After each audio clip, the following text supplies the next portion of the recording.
গল্পের শুরুতেই হোটেলের ম্যানেজার সুজিনকে দেখানো হয়। তাকে একজন ফরচুন টেলার বা গণক বলে নিউ ইয়ারের আগে তোমাকে কেউ একজন প্রপোজ করবে। এই শুনে সুজিন প্রচন্ড খুশি হয়। এরপর গণক যখন চলে যাচ্ছিল তখন হোটেলের ডোরম্যানের সাথে তার কথা হয়। ওনার কাজ হচ্ছে হোটেলে আসা গাড়িগুলোকে পার্কিং করা এবং গেস্টদেরকে সাহায্য করা। ওনার লাইফে এমন কিছু ঘটনা ঘটে গিয়েছে যার কারণে উনি এখন সম্পূর্ণ একা। এই বিষয়ে গল্পের শেষে জানতে পারবো। এরপর যাওয়ার সময় গণক লুকিং গ্লাসে দেখতে পায় ডোরম্যানের পাশে একজন মহিলা দাঁড়িয়ে রয়েছে, অর্থাৎ খুব শীঘ্রই ডোরম্যানের লাইফে কেউ আসতে চলেছে। তারপর সুজিন তার বন্ধুদের সাথে দেখা করতে আসে। তাদের এই চারজনের একটি মিউজিক ব্যান্ড ছিল। সুজিন ছিল সেই ব্যান্ডের গায়িকা। সে তার বন্ধু সিয়ংকে খুব পছন্দ করে। সেভাবে হয়তোবা সিয়ংই তাকে প্রপোজ করবে। এরপর তারা সিয়ং এর বাসায় আসে। সিয়ং সুজিনকে বলে সে খুব শীঘ্রই বিয়ে করবে। তার বিয়েতে সুজিনকে অবশ্যই গান গাইতে হবে। এই শুনে সুজিন দুঃখ কষ্টে অনেক বেশি ড্রিঙ্কস করে ফেলে এবং সেখানেই ঘুমিয়ে পড়ে। পরদিন সকালে সিয়ং তাকে এগিয়ে দিতে আসে। সুজিন জিজ্ঞেস করে তুমি কি সত্যি বিয়ে করবে? সে বলে সে নিউ ইয়ারের আগেই বিয়ে করবে এবং তার বিয়ের অনুষ্ঠান হবে সুজিনের এমব্রোস হোটেলে। এই সবকিছু শুনে সুজিন প্রচন্ড কষ্ট পায়। সুজিনের আপন বলতে রয়েছে তার একমাত্র ভাই পার্ক।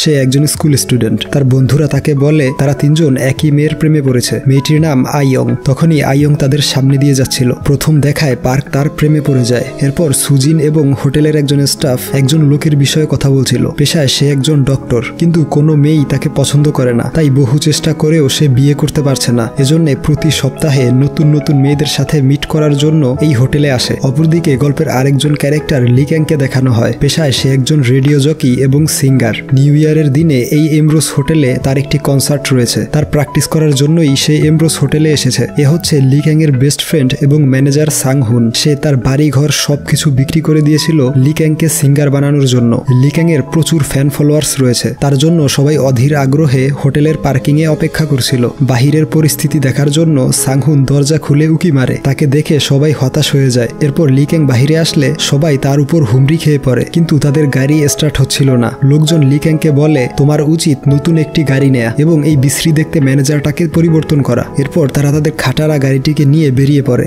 লিক্যাং বলে খুব শীঘ্রই তাদের নতুন একটি গাড়ি কিনতে হবে। সাংহুন বলে পরবর্তী কয়েকটা কনসার্টের টাকা জমিয়ে আমরা নতুন একটি গাড়ি কিনতে পারবো। এরপর দিন সকালে হোটেলে একজন গেস্ট আসে। ডোরম্যান এগিয়ে যায় গাড়ি থেকে ব্যাগ নামানোর জন্য। সেই গাড়ি থেকে একজন মহিলা বেরিয়ে আসে। ডোরম্যান তার দিকে অবাক হয়ে তাকিয়ে থাকে। মহিলাটি বলে আমাকে চিনতে পেরেছো? আমার নাম বং ইয়াপ। ডোরম্যান বলে সত্যি তুমি বং ইয়াপ? কেমন আছো তুমি? অনেক অনেক দিন কেটে গেল তাই না? এই শুনে মহিলাটির চোখ জলজল করতে থাকে। সে ডোরম্যানকে তার ভিজিটিং কার্ড দিয়ে হোটেলে চলে যায়। অপরদিকে সেই ডক্টর আজও হোটেলে এসেছে নতুন আরেকটি মেয়ের সাথে দেখা করার জন্য। হোটেলের ওয়াশরুমে সেই মেয়েটি তার বন্ধুকে বলছিল সে এমন একজনকে বিয়ে করতে চায় যে সব সময় পরিবারকে সময় দিবে, রান্না করতে পারবে। কিন্তু তার এমন মানুষ অপছন্দ যারা খাবার চিবানোর সময় গরুর মতো শব্দ করে। তাদের সমস্ত কথাবার্তা সুজিন শুনতে পেয়ে ওয়াশরুম থেকে বেরিয়ে আসে এবং একটি কাগজে লিখে মেয়েরা গরুর মতো শব্দ করে খাবার চিবানো লোকদের পছন্দ করে না। তারা পছন্দ করে যারা পরিবারকে সময় দেয়, রান্না করতে পারে। এই লিখে সে কাগজটা ডক্টরের কাছে পাঠায়। ডক্টর তাকে ধন্যবাদ জানায়। দেখা যায় সুজিন যেরকমটা লিখেছিল ডক্টর বুঝে তার উল্টোটা। তাই সে গরুর মতো খাবার চিবাতে শুরু করে। এই দেখে মেয়েরা উঠে চলে যায়। তখন সুজিনের বন্ধু সিয়ং তাকে ফোন করে আগামীকাল একটি রেস্টুরেন্টে আসতে বলে। রেস্টুরেন্টে গেলে সিয়ং সুজিনকে তার গার্লফ্রেন্ডের সাথে পরিচয় করিয়ে দেয়, যাকে সে 31st নাইটে বিয়ে করবে। মেয়েটির নাম ইয়ংজু। খাবারের অর্ডার করার সময় সিয়ং স্পাইসি এবং অয়েলি খাবার অর্ডার করে, যা সিয়ং এবং সুজিন খেতে পছন্দ করতো না। বিষয়টা সুজিন লক্ষ্য করে। বুঝতে পারে এই খাবারগুলো ইয়ংজু খুব পছন্দ করে। এজন্য সিয়ংও এখন স্পাইসি এবং অয়েলি খাবারে শিফট হয়ে গিয়েছে। এতে সুজিনের খুব মন খারাপ হয়। ওইদিকে স্কুলে পার্কের এক বন্ধু বলে সে আইয়ংকে প্রপোজ করতে চায়। তার বাকি দুজন বন্ধু বলে তারাও আইয়ংকে প্রপোজ করবে। তারা 100% শিওর যে আইয়ং তাদের তিনজনকেই রিজেক্ট করে দিবে। তাই তারা তিন বন্ধু একসাথে রিজেক্ট হলে সেই কষ্ট খুব সহজেই কাটিয়ে উঠতে পারবে। এই বলে তারা বাড়ির দিকে রওনা হয়। দেখতে পায় তাদের স্কুল মাঠে দুজন বয়স্ক মানুষ বাচ্চাদের মতো খেলাধুলা করছে। সেই বয়স্ক দুজন মানুষ হচ্ছে ডোরম্যান এবং বং ইয়াপ। তারা এই স্কুলেই পড়তো। তাই তাদের স্মৃতি বিজড়িত স্কুলটা দেখার জন্য এখানে এসেছে। বং ইয়াপ তাকে বলে তার মেয়ের নাম ইয়ংজু। খুব শীঘ্রই তার মেয়ের বিয়ে তাদের এমব্রোস হোটেলে অনুষ্ঠিত হবে। তখন ডোরম্যানের অতীতের কিছু কথা মনে পড়ে। যে কোনো এক কারণে তার বহু বছর জেল হয়ে গিয়েছিল। বং ইয়াপ এসে বলে তার পরিবার বিয়ের জন্য তাকে খুব প্রেসার দিচ্ছে, তাই তাকে অন্য কাউকে বিয়ে করতে হবে। সে আরো বলে জেল থেকে ছাড়া পেয়ে তুমিও বিয়ে করে নিবে। কোনো একদিন যদি আমাদের আবারও দেখা হয় এবং আমরা দুজনই যদি সিঙ্গেল থাকি তখন আমরা অবশ্যই বিয়ে করব। ততদিন পর্যন্ত নিজের খেয়াল রেখো। এরপর সিন আবারও বর্তমানে চলে আসে। পার্ক তার বন্ধুদের সাথে আইয়ং এর কাছে যায়। তারা অবাক হয়ে তাকে দেখতে থাকে। পার্ক তাকে হাত নাড়িয়ে হ্যালো বলে। এর উত্তরে সেও হাত নাড়ায়। এতে পার্কের বন্ধুরা ভাবে আয়ং তাদেরকে হ্যালো বলেছে। এরপর তারা এক এক করে তাকে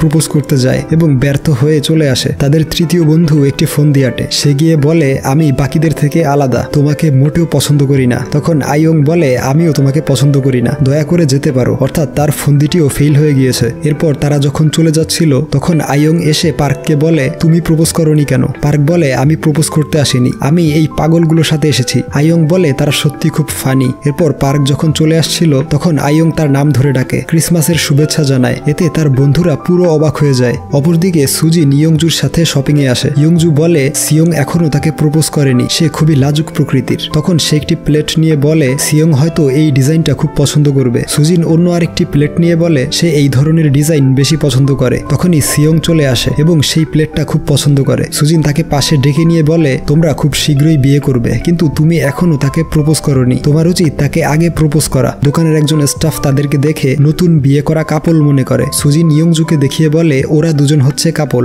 এরপর ক্রিসমাসের সন্ধ্যায় লিক্যাং তার কনসার্টের জন্য রেডি হচ্ছিল। তখন মিস্ট নামক একটি কে-পপ ম্যানেজমেন্ট কোম্পানি থেকে লিক্যাং এর জন্য অফার নিয়ে আসা হয়। তারা বলে, এর আগেও একবার তোমার সাথে কাজ করেছিলাম, তাই আমরা চাই তুমি পার্মানেন্টলি আমাদের কোম্পানিতে জয়েন করো, কারণ প্রত্যেকটা বড় মাছের অধিকার রয়েছে মহাসাগরে সাঁতার কাটা। আমরা তোমাকে মহাসাগরে নিয়ে যেতে চাই। তাদের কথাবার্তা শুনে সাংহুনের পুরনো একটি ঘটনা মনে পড়ে। তারা একবার মিস্ট কোম্পানির সাথে একটি শো করতে গিয়েছিল। শো এর মাঝে লিক্যাং ইনজুর্ড হয়ে গেলেও তারা লিক্যাংকে পারফর্ম করতে বলে। এই নিয়ে তাদের সাথে সাংহুনের ঝগড়া বেঁধে যায়। এরপর সাংহুন লিক্যাংকে বলে, তুমি ওদেরকে চিনতে পেরেছো, ওদের অফার গ্রহণ করা মোটেও উচিত হবে না। এরপর লিক্যাং এর কনসার্ট শুরু হয়ে যায়। হোটেলের সবাই তার কনসার্ট দেখতে আসে। কনসার্ট শেষে রাতের বেলা বংয়াব ডোরম্যানকে বাস স্টপ পর্যন্ত এগিয়ে দেয়। পরদিন একটি রেকর্ডিং স্টুডিও দেখানো হয় যেখানে কাজ করে সুজিনের বন্ধু সিয়ং। সে সাংহুনকে বলে লিক্যাং এর গানগুলো অনেক বেশি ইমোশনাল এবং হার্ট টাচিং হয়ে থাকে। সাংহুন বলে এর কারণ হচ্ছে লিক্যাং অনেক কষ্ট সহ্য করেছে। লিক্যাং গানের জন্য স্কুল ছেড়ে দেয়, তার বাবা মা তাকে বাড়ি থেকে বের করে দেয়। এরপর তাদের গানের দলটিও ভেঙে যায়। সে যখন এককভাবে প্রতিষ্ঠিত হওয়ার সুযোগ পায় ঠিক তখনই সে বড় ধরনের এক ইনজুরিতে পড়ে। আর এখন লিক্যাং একজন সেলিব্রিটি হয়ে গিয়েছে, তার উচিত মহাসাগরে সাঁতার কাটা, আমি তাকে ছোট পুকুরে আটকে রেখেছি। এই বলে সে ইমোশনাল হয়ে যায়। সিয়ং বলে, তার ম্যানেজার হিসেবে আমরা তোমাকেই দেখতে চাই। এরপর ডোরম্যান বংয়াবকে নিয়ে তার পছন্দের এক জায়গার উদ্দেশ্যে রওনা হয়। ডোরম্যান বলে, আমি প্রত্যেক বছরের এই দিনে এখানে আসি। 4 বছর আগেও আমি আমার স্ত্রীকে নিয়ে এখানে এসেছিলাম। এই জায়গাটাতেই আমি তাকে প্রপোজ করেছিলাম। আমাদের মাঝে ঝগড়া হলেও এখানে চলে আসতাম। এখানে আসলে সবকিছু মিটমাট হয়ে যেত।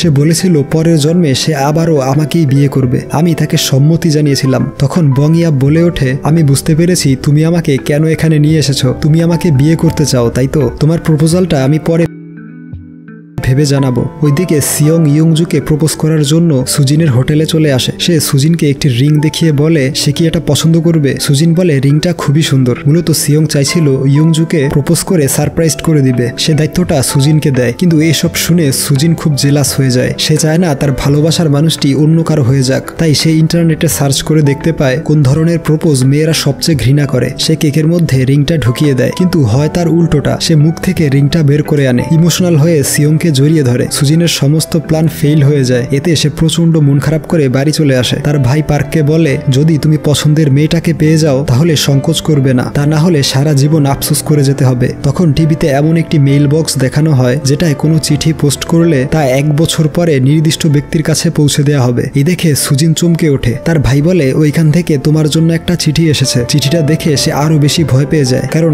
1 বছর আগে আজকের এই দিনে সুজিন এবং সিয়ং একে অপরকে 2টো চিঠি লিখেছিল এবং সেই চিঠি ওই মেইল বক্সে দেয়, যা ঠিক 1 বছর পরে তার কাছে এসেছে। চিঠিতে লেখা রয়েছে, প্রিয় সুজিন, যখন এই চিঠিটা তোমার হাতে পৌঁছাবে তখন হয়তো আর তুমি সিঙ্গেল থাকবে না। আশা করি তুমি হয়তো একটি সুন্দর রিলেশনশিপে থাকবে একজন সুন্দর মানুষের সাথে, এবং বন্ধু হিসেবে আমাকে সব সময় তোমার পাশে খুঁজে পাবে। ইতি তোমার বন্ধু সিয়ং। চিঠিটা পড়ে সুজিন দৌড়ে পার্কের কাছে আসে। বলে ওই দিন সেও সিয়ং এর উদ্দেশ্যে চিঠি লিখেছিল, যেভাবেই হোক তার চিঠিটা যেন সিয়ং এর কাছে না পৌঁছায়। এরপর পার্ক সেই চিঠির অফিস থেকে সুজিনের লেখা চিঠিটা তুলে নেয় এবং তাকে ফোন করে চিঠিটা পড়ে শোনায়। সুজিন লিখেছিল, আমি ভাবছি যখন তুমি চিঠিটা পড়বে তখন আমরা কোথায় থাকবো। তোমাকে প্রপোজ করতে পেরেছি, যদি এখনো না পারি তাহলে ভাববে আমার হৃদয়টা জ্বলে পুড়ে ছাই হয়ে যাচ্ছে শুধু তোমাকে পাওয়ার আশায়। হয়তো তুমি আমার চেয়ে ভালো কাউকে খুঁজে পাবে, কিন্তু আমি সব সময় তোমাকে ভালোবেসে যাব। এরপর সুজিন মন খারাপ করে হোটেলের পার্কে বসেছিল। সিয়ং এবং ইয়ংজু এর প্রি ওয়েডিং এর ছবিগুলো ইনস্টাগ্রামে দেখতে পায়। এই দেখে সে আরো বেশি হতাশ হয়ে পড়ে। উঠে যাওয়ার সময় তার জুতোটা আটকে পড়ে। তা তা ছুটাতে গিয়ে হিলটা ভেঙে যায়। এর সমাধান হিসেবে সে অন্য হিলটাও ভাঙার চেষ্টা করে ব্যর্থ হয়। তখন সেই ডক্টর সেখানে এসে তাকে সাহায্য করে। সুজিন বলে, আপনি তো ছুটির দিন ছাড়া হোটেলে আসেন না। ডক্টর বলে, আমি প্রায় সব সময়ই আসি, আপনি জানেন না। এরপর সে হিলটা ভেঙে জুতোটা পরিয়ে দেয়। সুজিন তাকে ধন্যবাদ জানায়। সে বলে, বছরটা খুব দ্রুত কেটে গেল তাই না? এই বলে সে চলে যায়। অপরদিকে লিকেং এর সাথে চুক্তি করার জন্য মিস্ট নামক সেই কোম্পানি পেপারস পাঠায়। লিকেং তার বন্ধু বা ম্যানেজার সাংহুনের হাতে পেপারসগুলো দিয়ে বলে, এগুলো তোমার কাছে রেখো, খুলে দেখার প্রয়োজন নেই। সাংহুন মিস্ট কোম্পানির ম্যানেজারকে দেখে প্রচন্ড রেগে যায়। বলে, আমি লিকেং এর বর্তমান ম্যানেজার, আপনার উচিত ছিল পেপারসগুলো প্রথমে আমার হাতে দেয়া। সে বলে, লিকেং পেপারসগুলো চেয়ে নিয়েছে। এই শুনে সাংহুন বুঝতে পারে লিকেং হয়তো তাকে আর ম্যানেজার হিসেবে রাখতে চায় না। সে বলে, লিকেং প্রতি মাসে 3-4টার বেশি কনসার্ট করতে পছন্দ করে না, তাই এর বেশি করার জন্য তাকে প্রেশার দিবেন না। সে নিজের গানগুলো নিজের পছন্দ অনুযায়ী লিখতে ভালোবাসে, তাই এই বিষয়েও তাকে ফোর্স করবেন না। তাছাড়া খাবার দাবারের প্রতি সে অমনোযোগী, তাই সবসময় তার খেয়াল রাখবেন। তখন দৃশ্য পরিবর্তন হয়ে পার্ককে দেখানো হয়। তার বন্ধুরা বলে, আমরা জানি তুমি আইয়ংকে পছন্দ করো, তাই আমরা তার পাশে অন্য কাউকে দেখতে চাই না। এই জন্য আমরা তাকে বলেছি তুমি তার সাথে দেখা করতে চাও এবং তাকে প্রপোজ করার জন্য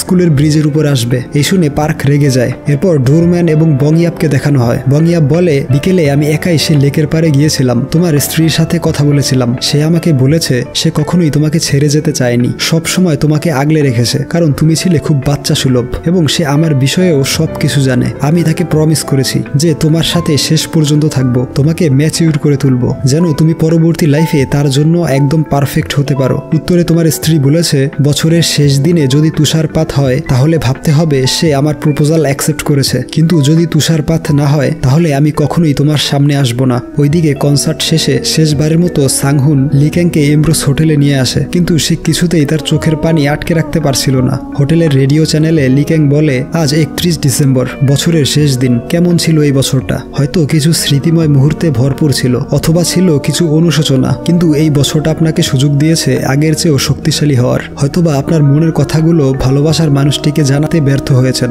কিন্তু সবকিছু ভুলে নিজেকে বলুন, আমি যা করেছি ভালো করেছি। আশা করছি নতুন বছরটা আরো বেশি আনন্দময় হবে। দেখা যায় বংইয়াপ এবং ডোরম্যান তুষারপাতের অপেক্ষায় ছিল। তখন সেই গণক তাদের হোটেলে আসে এবং ডোরম্যানকে একা দাঁড়িয়ে থাকতে দেখে অবাক হয়ে যায়। বলে, সে এখনো তোমার লাইফে প্রবেশ করেনি, আমার গণনা কখনোই ভুল হতে পারে না। ওইদিকে ডক্টরকে দেখা যায় আয়নার সামনে দাঁড়িয়ে প্রপোজ করার প্র্যাকটিস করছে। এরপর হোটেল থেকে বেরোনোর সময় লিকেং সাংহুনকে বলে, আজকের পর থেকে এই গাড়ি আর চালাতে হবে না। এই শুনে সাংহুন তাকে গাড়ির চাবি দিয়ে চলে যাচ্ছিল। তখন লিকেং তাকে আরেকটি চাবি ছুঁড়ে মারে, যেটা ছিল নতুন একটি গাড়ির চাবি। লিকেং বলে সে মিস্ট কোম্পানির সাথে চুক্তি করেনি, কারণ সে যখন আহত হয়েছিল তখন সে তাদের সমস্ত কথাই শুনতে পেয়েছিল এবং তার প্রতি সাংহুনের স্যাক্রিফাইস গুলো সে কখনোই ভুলতে পারবে না, তাই তার ম্যানেজার হিসেবে সাংহুনই থাকবে। তারপর বংইয়াপের ইয়াংজু এর ওয়েডিং সেরিমনি দেখানো হয়। বাহিরে হঠাৎ করেই তুষারপাত শুরু হয়। এই দেখে ডোরম্যান ইমোশনাল হয়ে যায়। হোটেলে ফিরে আসলে তার গায়ে থাকা তুষারপাত দেখে বংইয়াপ প্রচন্ড খুশি হয়। ইয়ংজু এবং সিয়ং এর ওয়েডিং পার্টিতে সুজিন গান গায়। এক পর্যায়ে হঠাৎ সে দৌড়ে বেরিয়ে যায়। অনুষ্ঠান শেষে সিয়ং তাকে খুঁজতে আসে। সুজিন বলে হোটেলের ছাদে একজন সুইসাইড করতে যায়, তাকে উদ্ধার করার জন্যই সে দৌড়ে বেরিয়ে গিয়েছিল। সিয়ং বলে, গত 15 বছর ধরে আমরা একে অপরের বন্ধু, আমি তোমাকে খুব পছন্দ করতাম, কিন্তু আমার ভালোবাসা এক্সপ্রেস করতে পারিনি। এই শুনে সুজিনের চোখে পানি চলে আসে। বলে, আমিও তোমাকে পছন্দ করতাম, কিন্তু তা বলার সাহস কখনো হয়ে ওঠেনি, এটা আমাদের দুর্ভাগ্য ছিল। এই বলে সুজিন তাকে কংগ্রাচুলেশন জানায়। এরপর পার্ক স্কুলে আসলে বুঝতে পারে স্কুলের সবাই তার এবং আইয়ং এর বিষয়ে জেনে গিয়েছে। তার বন্ধুরা তাকে নিয়ে স্কুলের ব্রিজে চলে আসে। অপরদিকে আইয়ংও সেখানে চলে আসে। তার বন্ধুরা তাকে সামনে এগিয়ে দেয়। আইয়ং বলে, কি বলতে চাও বলো। পার্ক সাহস করে তাকে প্রপোজ করে ফেলে। এরপর সবাই মিলে নিউ ইয়ার সেলিব্রেট করে, কিন্তু সুজিন হোটেল থেকে বেরিয়ে আসে। বাহিরে এসে ফায়ারওয়ার্কস দেখে, সেখানে ডক্টরও দাঁড়িয়েছিল। সে সুজিনকে দেখে তার সাথে ঠিক সেইভাবে কথা বলে যেভাবে সে আয়নার সামনে দাঁড়িয়ে প্র্যাকটিস করেছিল। সে বলে, আমার নাম জিনহো, আমি একজন ডক্টর। আপনি কি জানেন প্রতি সপ্তাহে আমি এই হোটেলে কেন আসি? শুধুমাত্র আপনাকে দেখার জন্য। এই বলে সে সুজিনকে প্রপোজ করে। গল্পটি এখানে শেষ হলেও ইন্ড ক্রেডিট সিনে দেখা যায় ডোরম্যান বংইয়াপকে রিং দিয়ে প্রপোজ করে। অপরদিকে জিনহো সুজিনকে বিভিন্ন জোকস বলে হাসানোর চেষ্টা করে, কিন্তু তার জোকস শুনে সুজিনের মোটেও হাসি পায় না। সে বলে, এই জন্যেই মেয়েরা আপনাকে রিজেক্ট করে দিয়ে চলে যায়, কিন্তু আপনি খুব কিউট